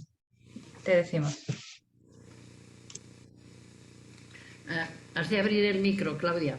¿Ahora? ¿Ahora sí? Ok. Bueno, me resulta difícil en 2 minutos poder decir, bueno, expresar algunas dudas y tal. Yo estuve escuchando el testimonio de Marta Reina, que es una transexual muy conocida, y he recogido algunas ideas bastante interesantes, cosas que ella cuenta. Por ejemplo, y coincido con Carme Valls en la preocupación por las hormonaciones. Los efectos que producen una hormonación contraria al propio cuerpo biológico. Perdona, Claudia, te voy a decir una cosa, es que lo hemos dicho al principio, no te contaremos el minuto que ahora hablo yo. Hemos dicho que expreséis lo que cada una piensa y siente, pero que no demos ni la razón ni contradizcamos a nadie. O sea, que no me des la razón. Tú explica lo que tú piensas. Bueno, vale, pero pienso eso. Piensa que te lo digo con cariño para que veas ya que lo sé, a mí no me la des, es pero igual. pienso Tú con expresa lo que tú preocupación. sientes y si has podido, también es muy importante que pensemos cómo nos hemos acercado a este tema, si lo podéis explicar. Esta es una idea importante de saber, hemos tratado a personas, las hemos visto, hemos hablado, o tú has hablado ahora con esta persona, pues tú lo explicas muy bien. Bueno, contamos los 2 minutos a partir de ahora. Bueno, puedo explicar, por ejemplo, yo me he acercado a la Asociación de Transexuales de Cataluña hace un par de años, he conocido muchas historias de transexuales y verdaderamente me han enseñado mucho en el sentido de que en primer lugar no son enfermas mentales, es verdad, he conocido gente muy formada, muy culta, muy en conflicto con los inconvenientes que tenían de tener que asumirse como transexuales en una sociedad evidentemente transfóbica, homófoba, y en fin. Pero hay cosas, por ejemplo, de todas las intervenciones que he escuchado, hay cosas que me llaman la atención. Por ejemplo, esto de que la identidad de género es fija y no es mutable. Yo disiento con esto. O sea, mi propia experiencia, incluso personal, diría, yo cuando era pequeña me gustaba subirme a los árboles, jugar a la pelota, estar con los chicos, o sea, no correspondía para nada al modelo de chica femenina. Incluso me acuerdo que cuando en una ocasión me pusieron un vestido y cuando me tiraron una pelota me agaché para agarrarla con la mano y tirársela a un compañero, un hombre, el padre de unos amigos, me aplaudió como diciendo qué bien se comporta como una nena, y yo me sentía disfrazada. Pero sin embargo, yo en eso nunca me sentí distinta de las chicas de mi edad, pero no me sentía un chico. Es más, yo tuve tuve que pasar por la experiencia de saber que me gustaban los chicos sexualmente, o sea que mi orientación sexual era hetero, pero sin embargo tuve una experiencia a los 15 años inesperada tuve una experiencia sexual con una mujer que me sorprendió muchísimo porque era una profesora que se me tiró encima, y lo que me provocó fue una excitación muy grande, con lo cual pasé años interrogándome en qué vereda estaba parada. para llegar a la conclusión de que en realidad no hay una vereda, el ser humano tiene creo que tiene un potencial sexual que es bi, puede estar por un lado o por el otro, y que eso no define nada. Los efectos a mí jamás se me ocurriría hormonarme ni ir contra lo que es natural de mi propio cuerpo, porque me da mucho miedo y además pienso que no lo necesito. Pienso que la sociedad tiene mucho que decir con respecto a esta explosión tan importante en porcentaje de personas trans. Y yo me haría cargo de la pregunta que hace Silvia Carrasco, que es una antropóloga, que dice qué es lo que está pasando, que el hecho de ser mujer resulte tan insoportable y sea rechazado por muchas chicas, ¿no?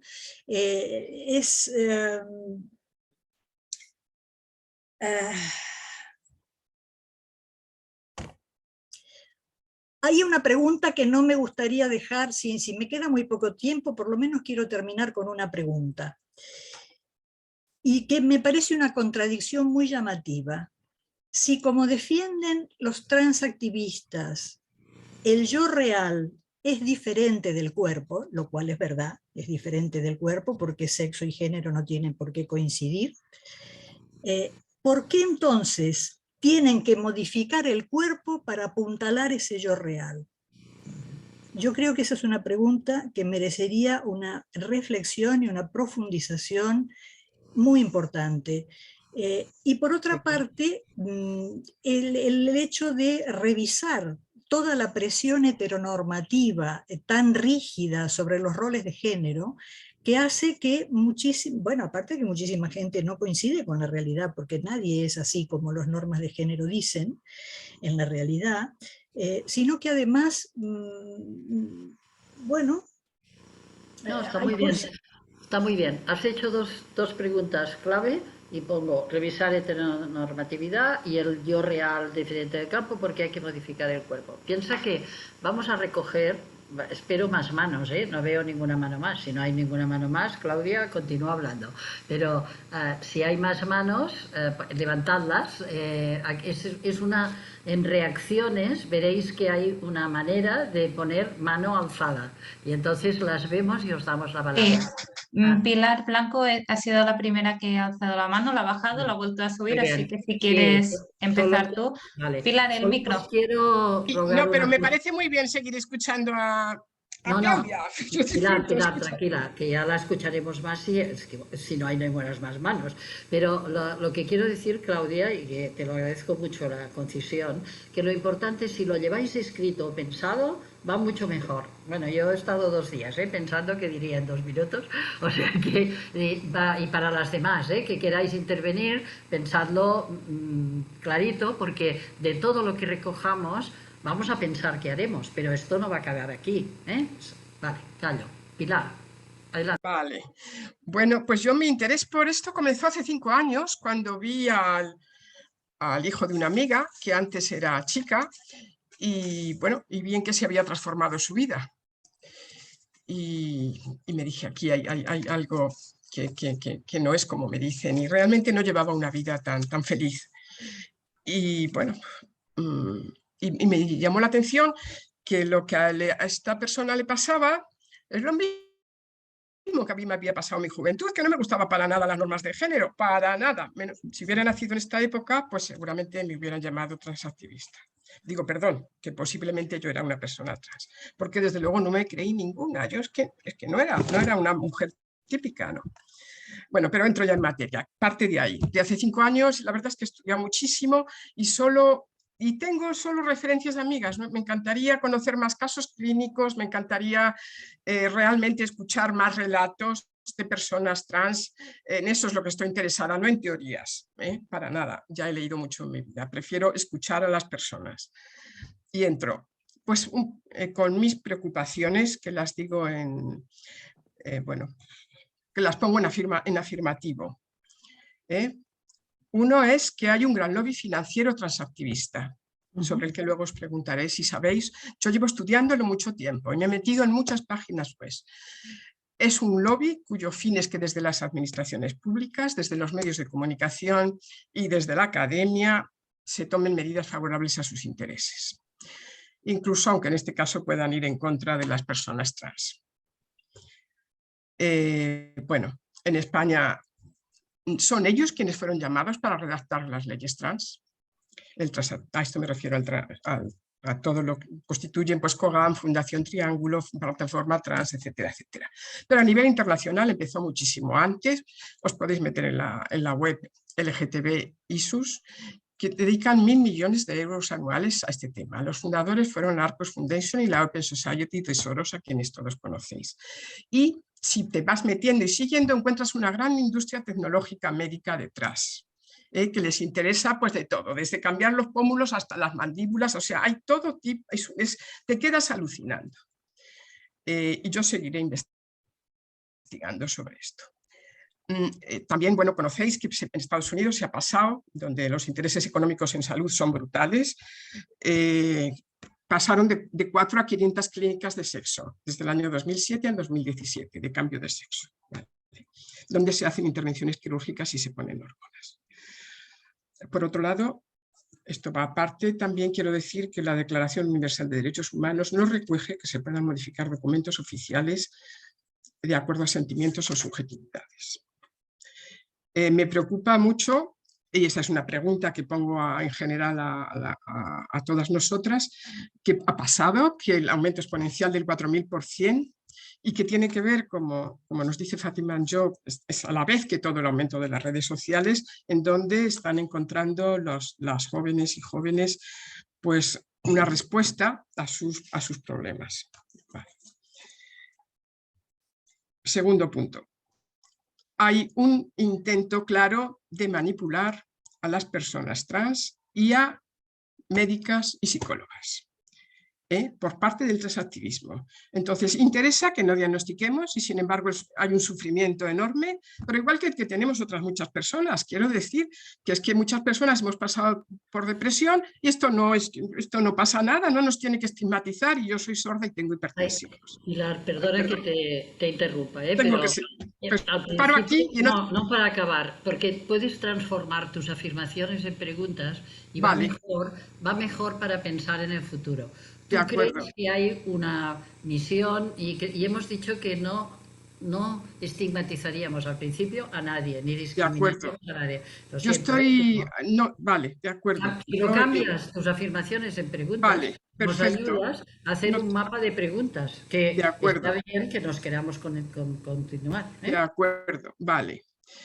Bueno, pregunto, ¿en las leyes de las que salieron las comunidades autónomas intervinieron profesionales clínicos? Sigo. ¿Qué pasa? Que se habla de autodeterminación, de identidad de género, pero a lo que se conduce es a que niños y adolescentes utilicen hormonas del sexo contrario y hacerles intervenciones quirúrgicas. ¿Qué confusión se está produciendo ahí? Sí. Bueno, esto lo tengo que afirmar, ¿por qué se está intentando en todo lo que yo veo confundir sexo con género si tenemos si el sexo es el sexo, es algo que nos viene dado, etcétera, etcétera? Nos voy a contar más. Calma. Hemos de hablar desde la ciencia. Es una pregunta el por qué. ¿Por qué? Es una pregunta. Ya está. Cerramos aquí. Ariana, no sé qué mano es la primera. La siguiente es en orden Ana, después Clara, después Mar, después Marisa, Belén, Maribel y Margot. Así que Ana, cuando quieras. Hola. Yo quería contar mi experiencia de cómo he entrado en contacto con el mundo trans como matrona de atención primaria. Entonces, lo primero es que sí he sentido que se cuidaba a esta persona trans que llegaba, porque cuando abrí la historia me salía una alarma que ponía que esta persona estaba en un proceso de transformación y quería que se le llamara de determinada manera. De tal manera que cuando ella entró, bueno, cuando la persona entró en la consulta, pues sabía de este deseo que tenía.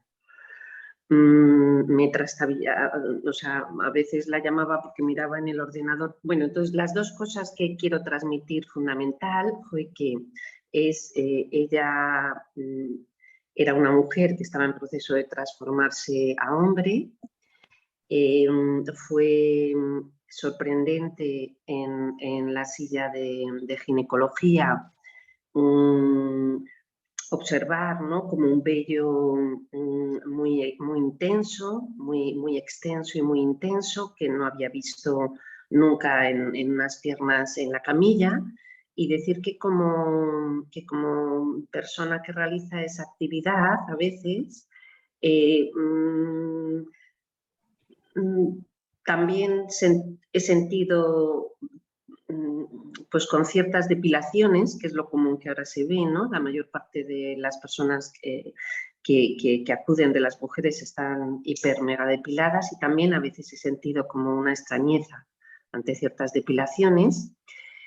Y la otra cosa que quería contar es que ella, en proceso de él, me dijo que desde que se manifestaba más él tenía mucho éxito entre las mujeres. Y yo me reconocí en cómo me comporté, que realmente me estaba comportando como ante un hombre. A nivel erótico, quiero decir, yo nunca había sentido alguna vez, he visto una mujer o una vulva que me ha podido parecer con un sentido atractiva, pero con esta persona, ella transformándose en él, realmente me di cuenta que me sentía, tenía como ciertos comportamientos como si estuviera hacia un hombre, o sea, como algo de seducción. Y luego también termino diciendo que lo que esa persona, mujer hacia hombre, hizo fue cuidarme como profesional. Me dijo que le parecía que para nosotras, para los profesionales, no era fácil, que era algo nuevo, y hizo una acción de cuidado que no es frecuente entre las personas que acuden a una consulta. El estar atento a las necesidades del profesional, que no es que tenga que ser su rol. Y bueno, me ha ocurrido varias veces y son mis experiencias dentro de una consulta de gine. Muchas gracias, Ana. Vale, si Carmen no tiene nada que decir, pasamos a Clara.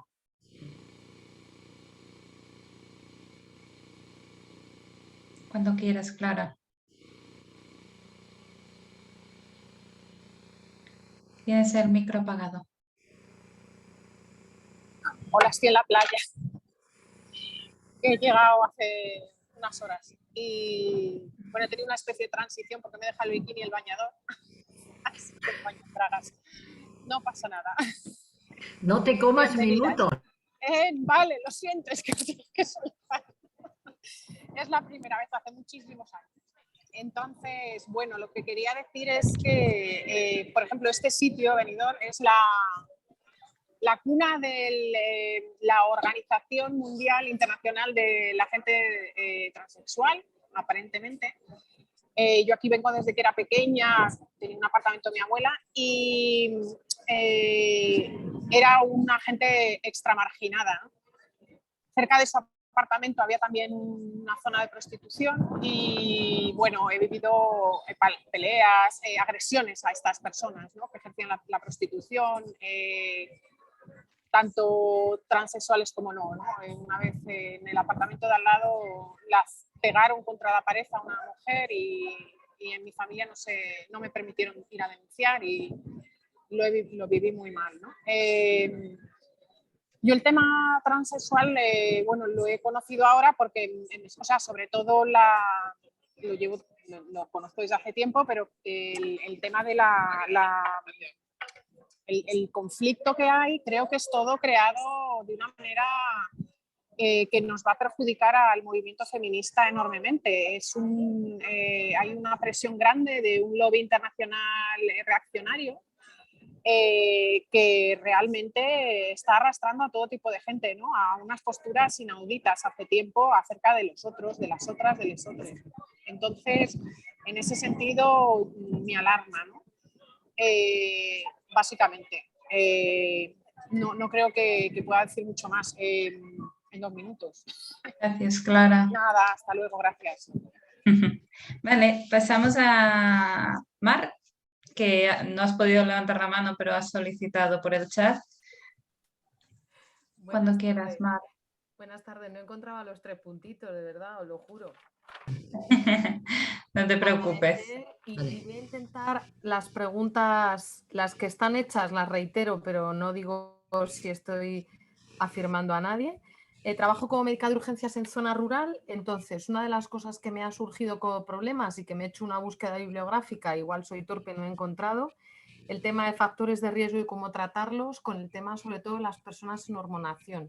¿Cómo hago con un infarto? Yo ya sé que la gente que toma Viagra, sildenafilo, no le puedo poner nitritos en un infarto, pero aquí yo no sé qué puede pasar cuando yo me enfrente a estas situaciones y la gente trans sea mayor y con sus factores de riesgo cardiovascular entremos en la cardiovascular de toda la vida. ¿Cómo hacemos para estudiar los efectos secundarios de la inhibición de la pubertad? ¿Qué metodología vamos a seguir? ¿Qué metodología científica vamos a seguir, ¿no? ¿Qué ocurre con el placer sexual? O sea, lo que viene a ser llamado tener orgasmos tras las intervenciones quirúrgicas más radicales y qué pasa con eso. O sea, si te quitan el clítoris o se queda placer, ¿hay placer? ¿No hay placer? No he encontrado tampoco mucha información. Pregunta del millón, ¿estamos contribuyendo a la medicalización las médicas cuando nos toque nuestra función, la función que nos tocará, que seguramente será medicar, con el tema de hormonas de por vida, dilataciones vaginales, revisiones, etcétera, etcétera? ¿Qué tanto por ciento, que me interesa mucho, de personas trans reciben medicación y cuántas se operan? Por el capitalismo y la tecnolatría en la resolución de los malestares y el sufrimiento de las personas en transición. A futuro, ¿cómo vamos a hacer los estudios de farmacocinética y farmacodinamia en cuerpos que genéticamente son XX, con todo lo que ya sabemos del hígado y tal? La metabolización me preocupa porque es que no sé muy bien cómo lo vamos a hacer. Y ahora también vamos terminando. Sí, y me preocupa mucho una cosa que me está pasando en entornos activistas, feministas, que es si disientes de una serie de cosas, siempre vamos a usar el término transfobia si no estamos de acuerdo con una serie de cosas, o cómo vamos a hacer, porque eso me preocupa. Y a futuro también, una cosa que me ha pasado en la sierra, súper rápida la cuento, en una red, educadoras de un módulo, ya sé que es un caso anecdótico, pero es que me quedé ojiplática y pensé, esto no está pasando. Educadoras de un módulo de un hombre abusador sexual que está condenado por eso, ha pedido la transición, las mujeres han entrado en alerta porque ha pedido que se le cambie al módulo de mujeres, a la cárcel de mujeres, y a las que han sancionado ha sido a las educadoras que han puesto esa alerta. Esto es reciente en la sierra y estamos en debate en el este. Y perdón que me he pasado, creo que 30 segundos. Gracias, Mar. Vale, Marisa, cuando quieras. Y ya estamos terminando.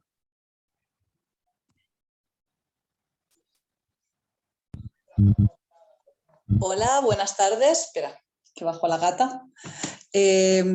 Pues a mí las cuestiones que se me plantean, o algunas de las muchas cuestiones que se me plantean con este tema, es cuáles son los determinantes sociales de salud de las personas trans en los diferentes contextos y concretamente en el nuestro, ¿no?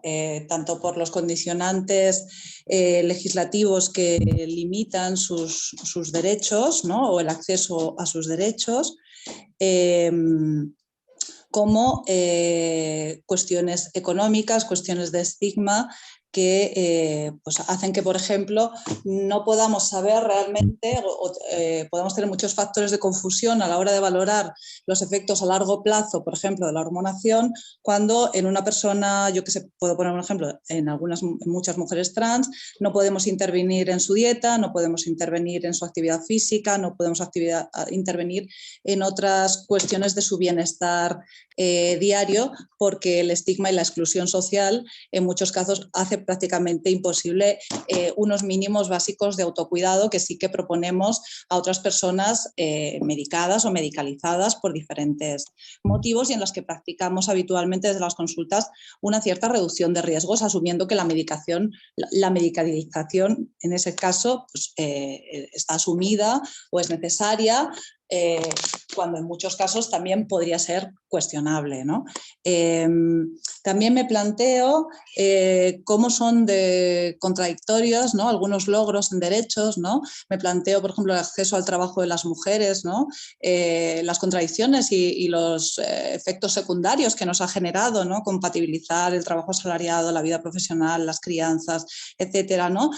El aumento de estresores en nuestra vida en muchos casos de la mano de lo que a priori sería ganar un derecho, ¿no?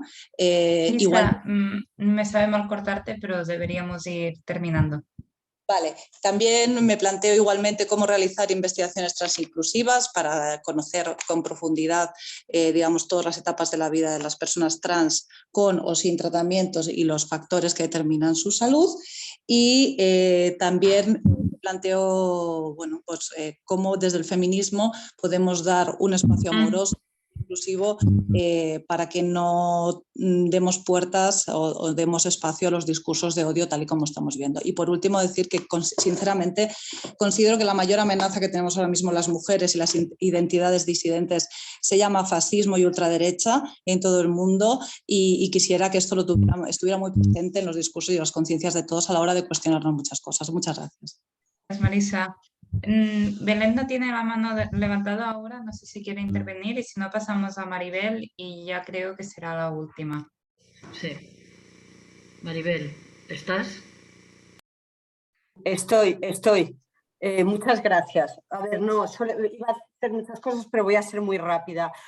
Yo soy profesora de antropología en la UCM. También hice enfermería, pero bueno, yo lo que veo ahora mismo en la UCM es que nosotros, la Complutense tiene un protocolo en el cual se reconoce a las personas que hagan un cambio de su nombre en todo lo que tiene que ver con los trámites universitarios, aunque no haya empezado una transición médica o sanitaria.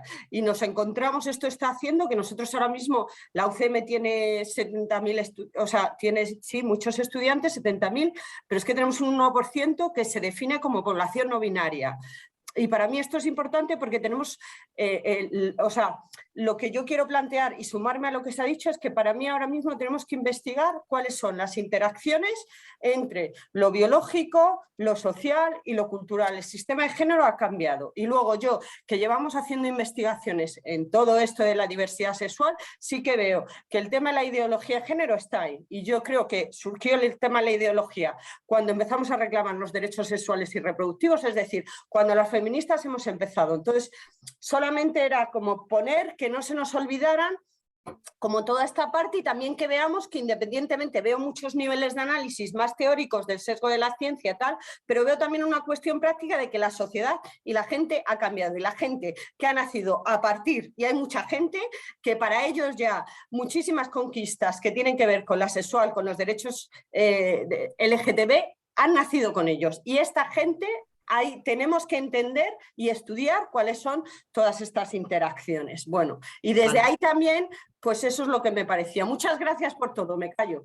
Gracias, Maribel. Mira, yo voy a cerrar para decir, hay tres palabras, yo sé que hay tres personas que han pedido la palabra, Margot, Julia y Gisela, y debe haber alguna más que no veo. Os ruego que mandéis las preguntas a caps@pangea.org. Y todas las otras que se os han ocurrido preguntas de ahora a cuando vayáis a dormir y mañana por la mañana, porque ya me estoy imaginando ya unas cuantas más, también, porque eso no va a acabar aquí. Entonces os intentaremos recoger, yo me toca el relato, o sea que ya relataré, todo lo que ha salido ha sido muy rico, entonces vamos a pensar cómo damos más, cómo pensamos o reflexionamos juntas. Ya vemos que el espacio de 1 hora y 3/4 ha sido corto, pero bueno, ha sido enriquecedor, al menos para mí. Yo estoy encantada de haberos escuchado y la escucha, nos ha faltado tiempo para más escucha, pero ya montaremos más cosas para escuchar. Muchas gracias y se cierra a la hora que hemos quedado. Buenas noches y buen final de semana y buena verbena a quien la pueda hacer. Adiós. Adiós.